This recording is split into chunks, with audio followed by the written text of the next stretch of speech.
प्यारे बच्चों, हम लोग ने 3 चैप्टर जो क्लास 10th का ट्यूशन बुक है उससे पढ़ चुका हूँ।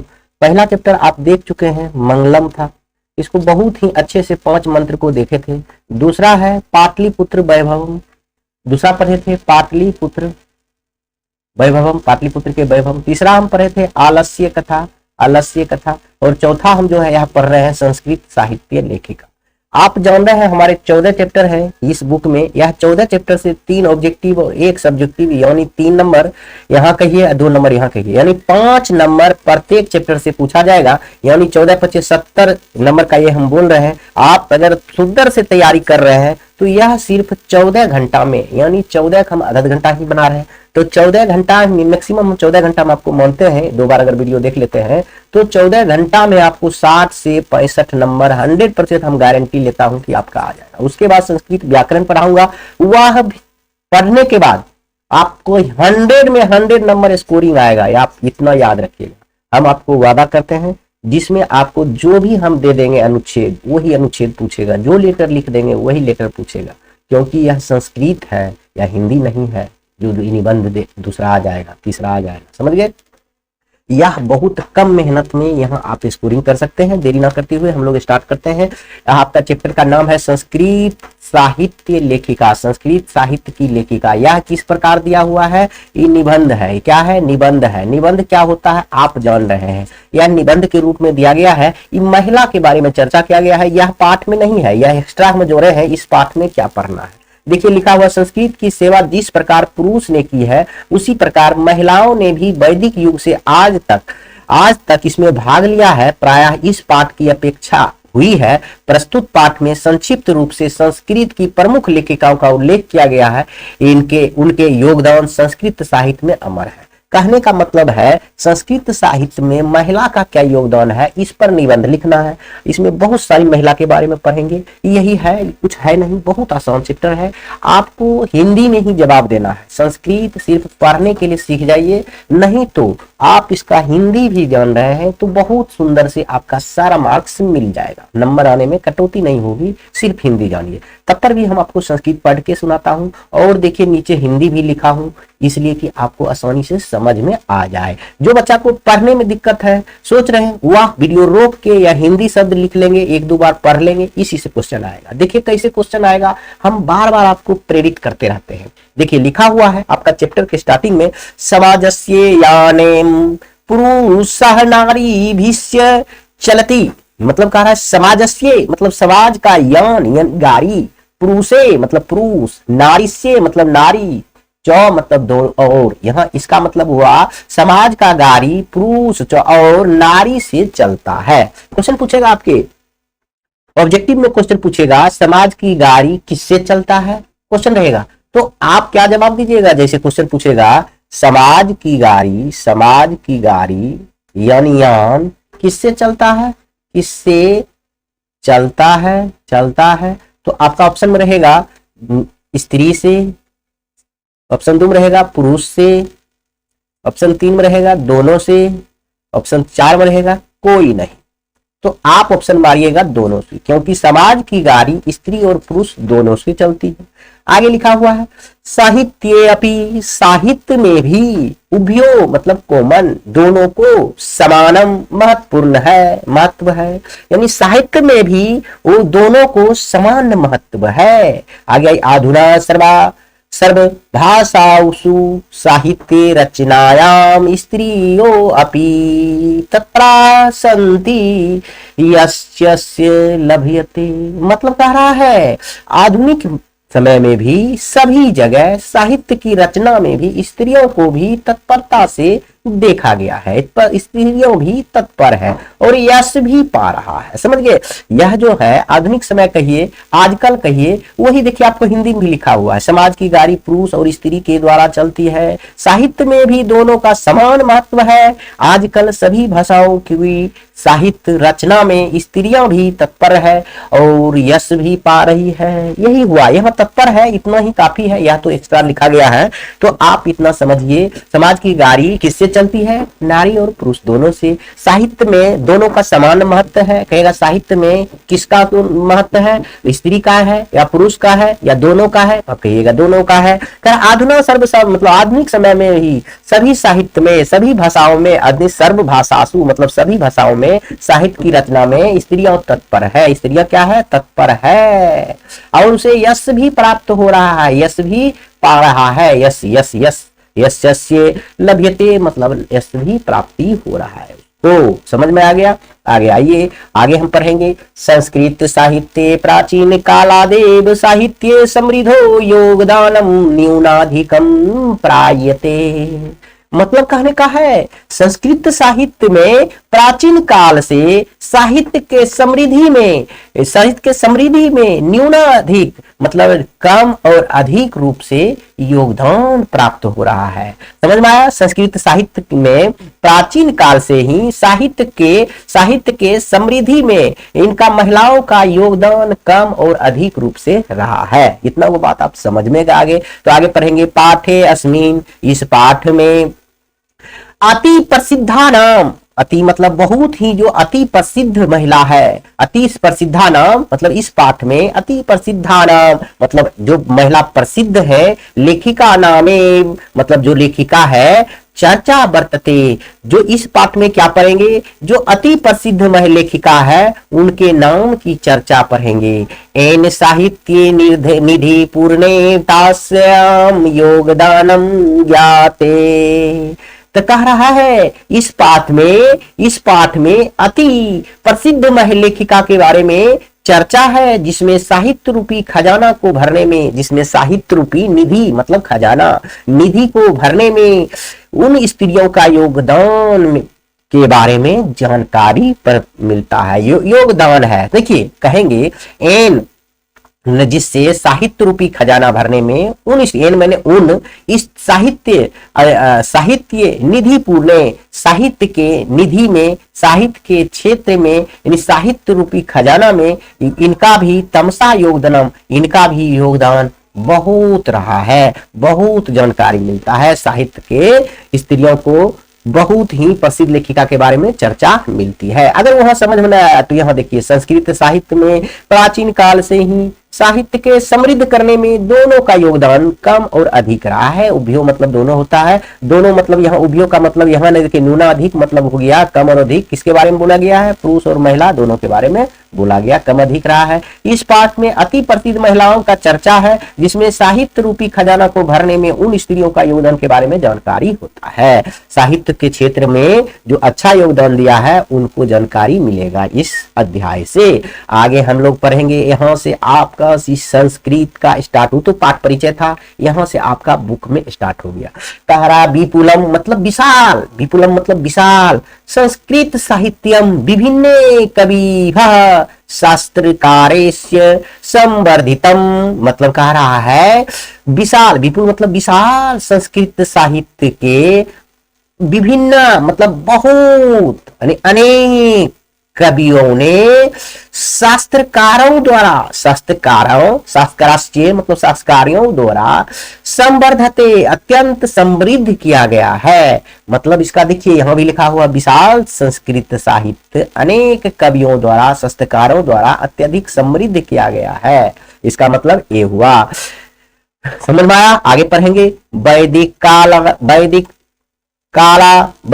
कालादर्भ्याम शास्त्राणां काव्यानाश्च रचितने संरक्षणे यथा पुरुषः दत्तचिन्तः अभवन् तथैव स्त्री अपि दत्तावधाना प्राप्यन्ते। मतलब देखिए फुल स्टॉप जहां आया वहां रोकेंगे, तभी तो हम लोग संस्कृत को उसको हिंदी कर पाएंगे। यानी कह रहा है वैदिक कालारंभ, वैदिक काल के आरंभ में शास्त्रों तथा काव्यों, शास्त्र नाम मतलब शास्त्रों तथा काव्यों की रचना करने में और संरक्षण करने में यथा पुरुष और दत्ता चित्ता अभवत, पुरुष और क्या लिखेंगे? पुरुष के समान, दत्ता चित्त मतलब पुरुष के समान स्त्रियां भी संरक्षण करने में क्या था? बहुत ही सावधाना मतलब सावधान थे।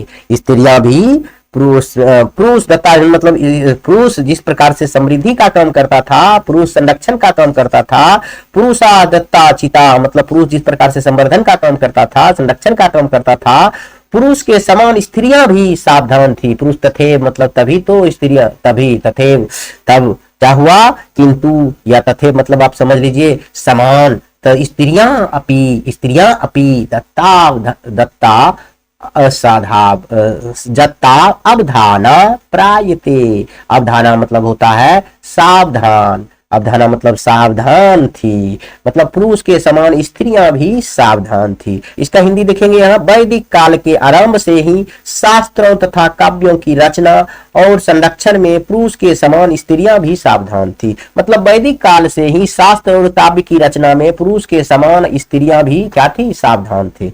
समझ गए। तो वैदिक युगम मतलब वैदिक युग से मंत्राणाम दर्शन का न केवला ऋषिया प्रत्युत ऋषिका अपि संति। कह रहा वैदिक युग में मंत्र का दर्शन यानी उच्चारण न केवल ऋषि करता था, प्रत्युक्त ऋषिका भी करती थी। वैदिक युग में देखिए, वैदिक युग में ऋषि एवं ऋषिका यानी पत्नी दोनों ही मंत्रों के उच्चारण करते थे। वैदिक युग में महिला और पुरुष दोनों ही मंत्र के उच्चारण करते हैं, यानी जो जिसका पत्नी होता था, ऋषिका कहिए चाहे पुत्री कहिए, जो भी लड़की होती है वह भी मंत्रों का उच्चारण किया करते थे। तारा रिंग वेदे चतुर्विशंति अर्थर्वेदे।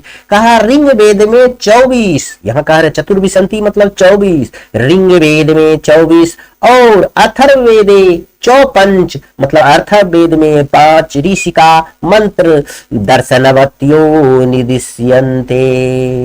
मतलब रिंग वेद में 24 और अथर्ववेद में 5 ऋषिका के मंत्र उच्चारण का उल्लेख किया गया है। मंत्र के उच्चारण में उल्लेख निर्दिष्ट मतलब उल्लेख किया गया है। आप कहेगा रिंग वेद में कितना महिला का उल्लेख है, तो 24। अथर्ववेद में कितना महिला का उल्लेख है, तो 5। जैसे लिखा है यथा यमी अपाला उर्वशी इंद्राणी बागाभ्रिनी इत्यादि सा मतलब इत्यादि। यानी कह रहा है रिंग वेद में 24 और अथर्ववेद में 5 ऋषि पत्नियां उल्लेखित है। या जैसे यमी अपाला उर्वशी इंद्राणी बागाभ्रिनी आदि। यह बात आपको समझ में आ गया होगा बहुत अच्छा से। जिनको यह बात नहीं समझ में आया है वह बच्चा हिंदी कम से कम यह समझ करके आप रखेंगे तभी अच्छा रहेगा, नहीं तो नहीं। जैसे लिखा हुआ इस देखिए, इस स्लाइड से आपको क्या समझना है, विशाल संस्कृत साहित्य अनेक कवियों तथा शास्त्रकारों द्वारा अत्यधिक समृद्ध किया गया। वैदिक काल के आरंभ से ही शास्त्रों तथा काव्य की रचना में और संरक्षण में पुरुष के समान स्त्रियां भी सावधान थी। वैदिक युग में ऋषि एवं ऋषि की पत्नी दोनों ही मंत्रों का उच्चारण करते थे। ऋग वेद में 24 और अथर्ववेद में 5 ऋषि पत्नियां उल्लिखित है। जैसे यामिनी आपला उर्वशी इंद्राणी बागाभ्रिनी आदि। यह याद रखेंगे, कहेंगे कि ऋग आयुर अथर्ववेद में कौन कौन महिला की चर्चा है, तो यामी यापाला उर्वशी, यह सब याद रखेंगे बच्चे, तभी आपका क्वेश्चन बन जाएगा। आगे हम पढ़ेंगे बृहदारण्यक उपनिषद सदी मतलब बृहदनारायण उपनिषद में याज्ञवल्क्य मतलब याज्ञवल्क्य की पत्नी मैत्रेयी दर्शना रुचि मती वर्णिता याम याज्ञवल्क्य आत्म तत्व शिक्षति। मतलब कह रहा है बृहदनारायण उपनिषद में, उपनिषद कितना है 109 है, उसमें से यह आपको यह उपनिषद है एक।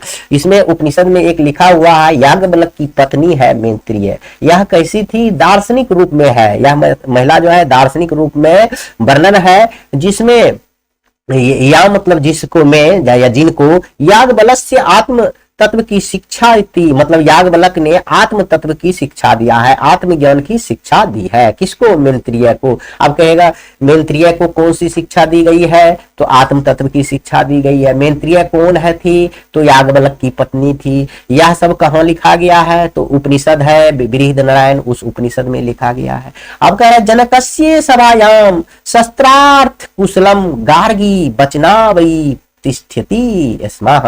मतलब जनक के सभा में शास्त्र को कुशल रूप से बोलने का काम गार्गी नामक विदुषी ने किया था। गार्गी नामक विदुषी ने क्या किया? जनक कौन है? सीता के पिताजी हैं। उनके सभा में गार्गी नामक एक महिला थी जो कि क्या करती थी? शास्त्र के कुशल जानकार थे और उसे विदुषी कहते थे। और वह कहाँ रहते थे? कि जनक के सभा में रहते थे। समझ में आया? नहीं समझ में आया हिंदी लिखा हुआ नीचे, आगे हम पढ़ेंगे। पहले आगे पढ़े। महाभारते अपि, महाभारत में भी जीवन प्रयत्नम वेदांत अनुशील परायः सुलभया वर्णम लभ्यते।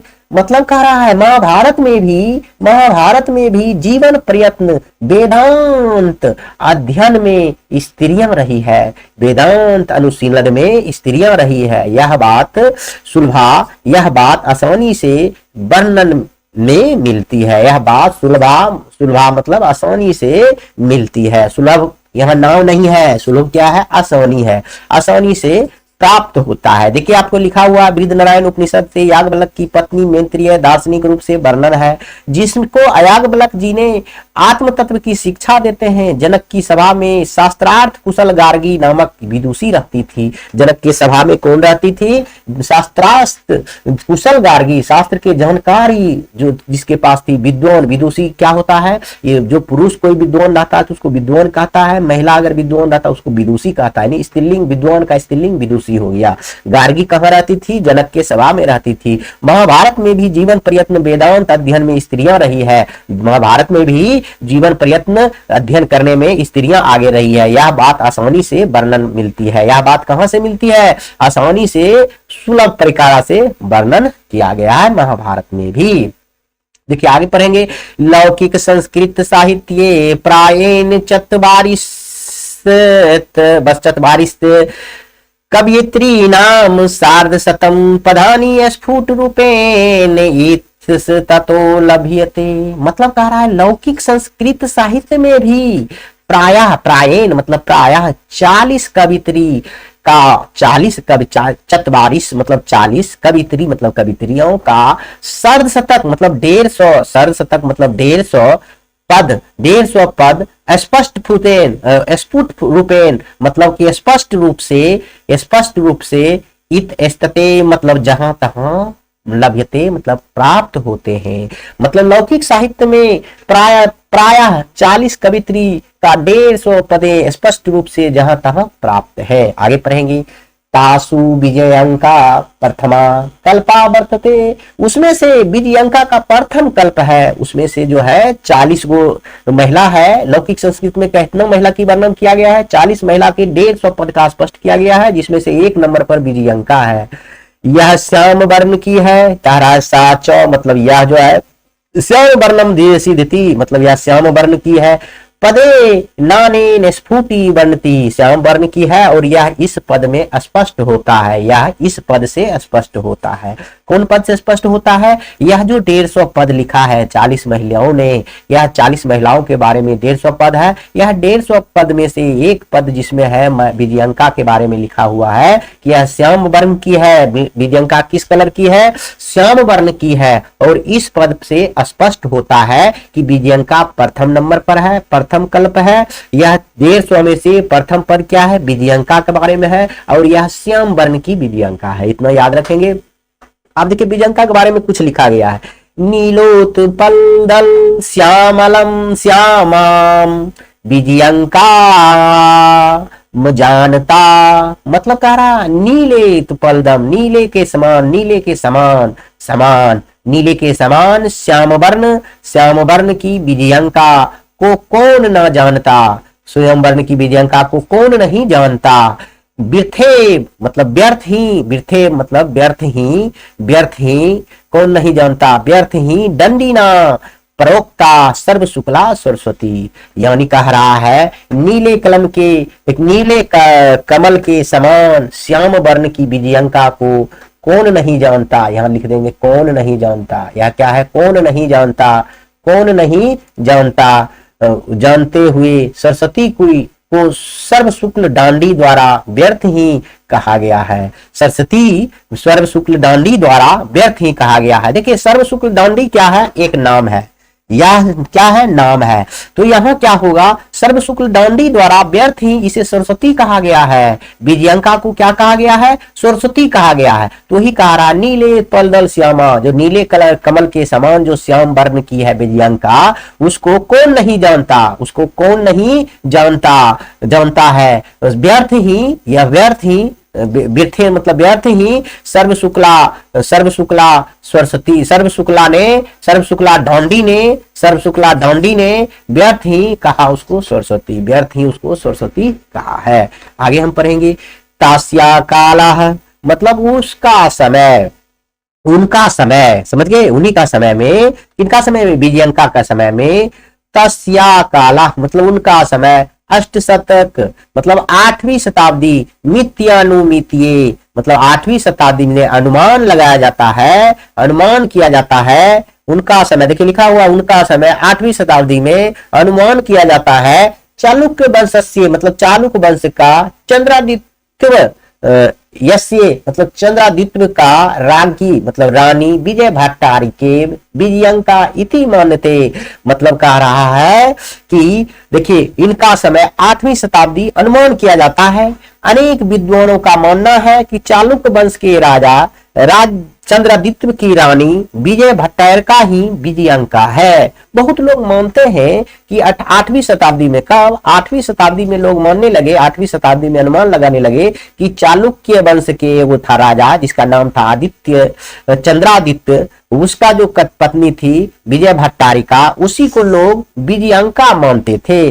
किसचे शीला भट्टारिका देव कुमारी राम भद्रांबा भर्तियो दक्षिणी भारतीय संस्कृत लेखिका स्पद फुट पदो प्रसिद्धा, मतलब कह रहा है शीला भट्टिका देव कुमारी राम भद्राना यह सब जो है दक्षिण भारत के संस्कृत लेखिका है।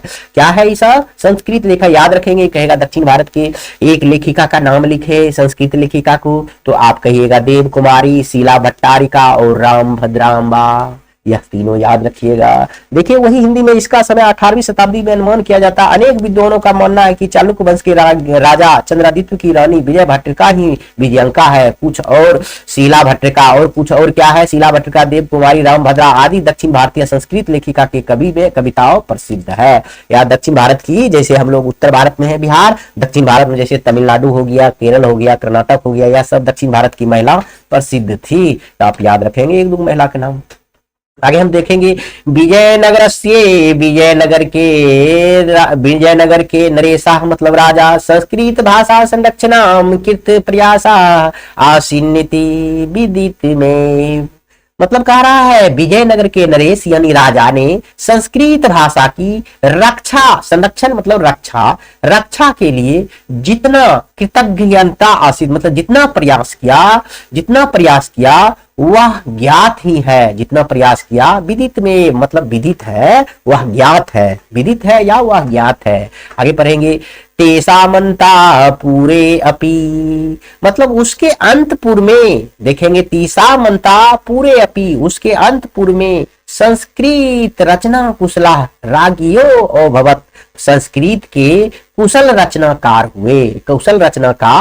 हुए, यह कहा उसके अंतपुर में संस्कृत के कुशल रचनाकार हुए। अब कहे आगे पढ़ेंगे कंपन राय अस्य चतुर्दश शतक मतलब 14वीं शताब्दी में रागी, देखिए कंपन राय यस्य मतलब कंपन राय की रागी मतलब पत्नी गंगा देवी जो है मधुरा विजयम इति महाकाव्ये स्वस्वामी विजय घटना आशित्या रचतः, मतलब कह रहा है उसी समय कंपन राय की पत्नी, 14वीं शताब्दी की बात है, कंपन राय की पत्नी गंगा देवी ने मधुरा विजम लिखा। आप कहेगा मधुरा विजम किसने लिखा, तो गंगा देवी ने लिखा। गंगा देवी किसकी पत्नी है, तो कंपन राय की पत्नी है। इति महाकाव्य वह जो है बहुत प्रसिद्ध महाकाव्य बना, वह स्वयं अपने पति को विजय के बारे में, मधुरा विजय के बारे में वर्णन है। तत्रालंकारम संविसावर्जको वर्तते। देखिए क्या कह रहा है, विजयनगर की राजा ने संस्कृत भाषा की रक्षा के लिए जितना प्रयास किया वह ज्ञात ही है, वह विदित ही है। उसके अंतपुर में संस्कृत के कुशल रचनाकार हुए। 14वीं शताब्दी में कंपन राय की रानी गंगा देवी मधुरा विजयम नामक महाकाव्य की अपने स्वामी विजय घटना के आश्रय में रचना की। उसमें अलंकारम का सुंदर प्रयोग हुआ है, उसमें अलंकार का सुंदर प्रयोग हुआ है। आगे हम पढ़ेंगे, तस्मिन्ने राज्ये षोडशतम के शासनम कुर्वथा अच्युता राजस्य राज्ञी तिरुमलांबा वरदाम्बिनी परिणय नामकम प्रौढ़ चंपू काव्य रचियत। देखिए फुल स्टॉप है इसलिए रुके हैं। तो कह रहा है तस्मीने मतलब उनके ही राज्य में 16वीं शताब्दी, षोडश मतलब 16वीं शताब्दी में शासन काल में उनके ही राज्य में 16वीं शताब्दी में राज करते हुए शासनम मतलब राज करते हुए, शासनम मतलब शासन करते हुए यानी राज करते हुए अच्युत राय मतलब अच्युत राज का राज्ञी मतलब पत्नी तिरुलांबा थी। तो कहेगा अच्युत राय की पत्नी कौन थी, तो तिरुलांबा थी। यह जो तिरुलांबा बरदाम्बिका परिणय नामक विशाल चंपू काव्य की रचना की। यह जो अच्युता राय की पत्नी है, क्या नाम है, तिरुलांबा, इसने बरदाम्बिक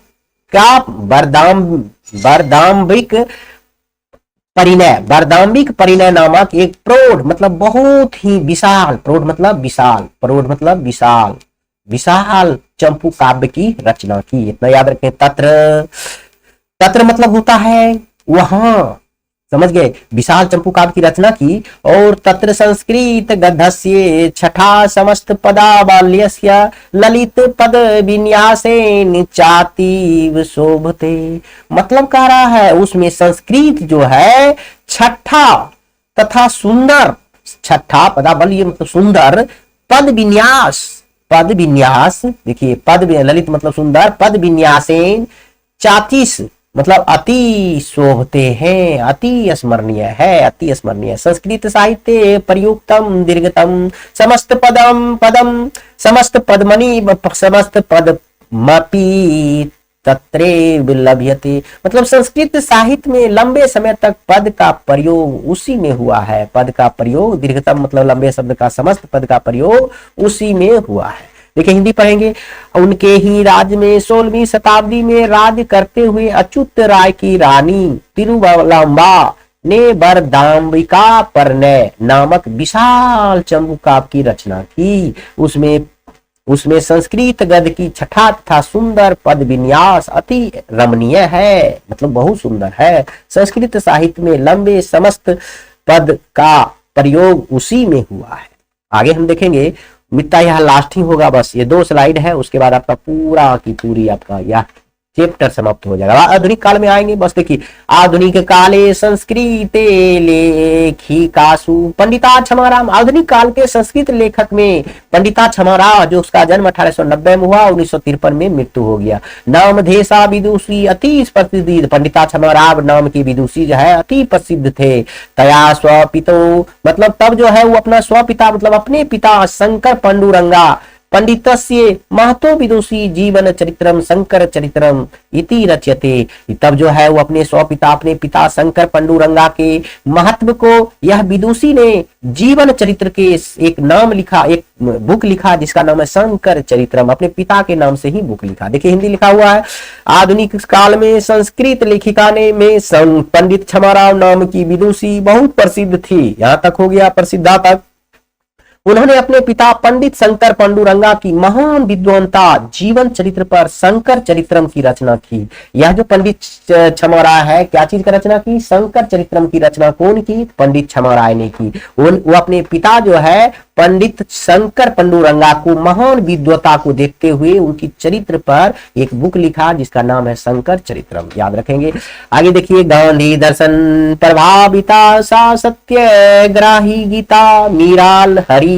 देखिए कह रहा है गांधी दर्शन प्रभाविता मतलब गांधी के दर्शन से वह प्रभावित थे। कौन? यही छमाराय, पंडित छमाराय गांधी के दर्शन से प्रभावित थे और प्रभावित होकर उसने सत्याग्रह गीता लिखा, मीरा हरि लिखा, कथा मुक्तावली लिखी, विचित्र परिधन्ना, ग्राम ज्योति इत्यादि अनेक पदा ग्रंथा पर नियत लिखा है। समझ गया? यह जो है गांधी से प्रभावित होकर, गांधी दर्शन से प्रभावित होकर इन्होंने बहुत सा ग्रामोदय इत्यादि अनेक पद लिखे हैं। वर्तमान काले स्यु लेख स्यु कवि श्री राम पुष्पा दीक्षित बनमाला भावालकर मिथिलेश कुमारी मिश्र प्रभृतियों यो अनुनिदम संस्कृत साहित्यम पूरयंती। मतलब कह रहा है गांधी दर्शन से प्रभावित होकर उन्होंने कौन? छमाराय, कौन छमाराय? पंडिता छमाराय ने सत्याग्रहिका, मीराल, याद रखेंगे, मीराल हरि, कथा मुक्त आवली, विचित्र परिसधात्रा, ग्राम ज्योति इत्यादि अनेक गद पद की रचना की। इस समय लेखक के कार्य में संलग्न कवित्रियों ने में पुष्प दीक्षित, बनमाला भावालकर, मिथिलेश कुमारी मिश्र आदि आए दिन संस्कृत साहित्य को पूरा किया। संस्कृत साहित्य को आए दिन कौन पूरा किया? तो आप कहेंगे पुष्पा दीक्षित, बनमाला भावालकर, मिथिलेश कुमारी मिश्र ने आए दिन संस्कृत साहित्य को पूरा किया। इसी के साथ आपका पूरा चैप्टर समाप्त हो जाता है। अब हम लोग कुछ ऑब्जेक्टिव देख लेंगे। आपको सब्जेक्टिव की जहां तक बात है, इसी में से पूछेगा कि पंडित छमाराव ने कौन सी अपना साहित्य की रचना की? तो शंकर चरित्रम की रचना की। यह अपने पिता के विद्वानता के जीवन के, पिता जो महान थे उनका क्या विद्वान था उसके बारे में चर्चा करते हुए यह लिखी है। अब आराम से हिंदी जान जाएंगे तो हो जाएगा। अब आइए ऑब्जेक्टिव क्वेश्चन पर। कहता है छमाराव किस काल के लेखक थे? तो अभी हमने बताया था आपको कि छमाराव किस काल के लेखक थे। देखिए यहाँ पर आप लोग आइए, छमाराव जो है, छमाराव किसकी थे? यहाँ पर देखिए छमाराव, यहाँ देखिए किस काल के लेखक हैं। यहाँ देखिए एक ही नंबर में है, अभी तुरंत पढ़े, आधुनिक काले संस्कृत लेखासु, मतलब आधुनिक काल के यह लेखक थे। तो हम कहेंगे छमाराव आधुनिक काल। देखिए यह क्वेश्चन है, कंपन राय की पत्नी का क्या नाम है? तो हम बहुत सुंदर से आपको पढ़ाए थे, गंगा देवी। आगे आइए, इंद्राणी का वर्णन किस वेद में है? इंद्राणी का वेद अथर्ववेद में है। आगे आइए, मीरा लहरी की लेखिका कौन है? पंडित छमाराव है, अभी तुरंत हम पढ़ाए हैं। संस्कृत साहित्य लेखिका पाठ में किसका महत्व का वर्णन किया गया है? औरत की लेखिका। आधुनिक संस्कृत साहित्य लेखिका में प्रसिद्ध कौन है? छमाराव है आधुनिक संस्कृत में। शंकर चरित्रम की रचना किसने की थी? शंकर चरित्रम की रचना किसने की थी? आप ही बताइए, अभी तुरंत बताया है, पंडित छमाराव। पंडित छमाराव। लौकिक संस्कृत साहित्य में 40 कवित्रियों में से प्रथम कौन था? विजयंका था प्रथम।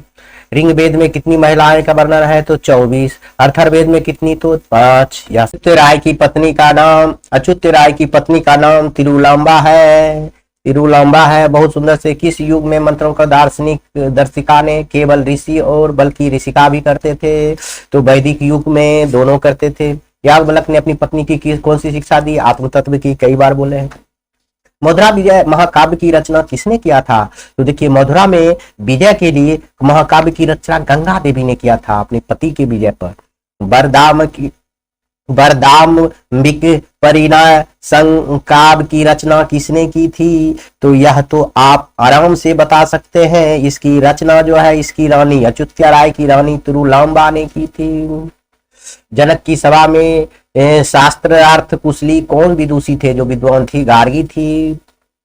बस आपका इतना ऑब्जेक्टिव हो गया और यह आपका चैप्टर पूरी तरह से समाप्त हो गया।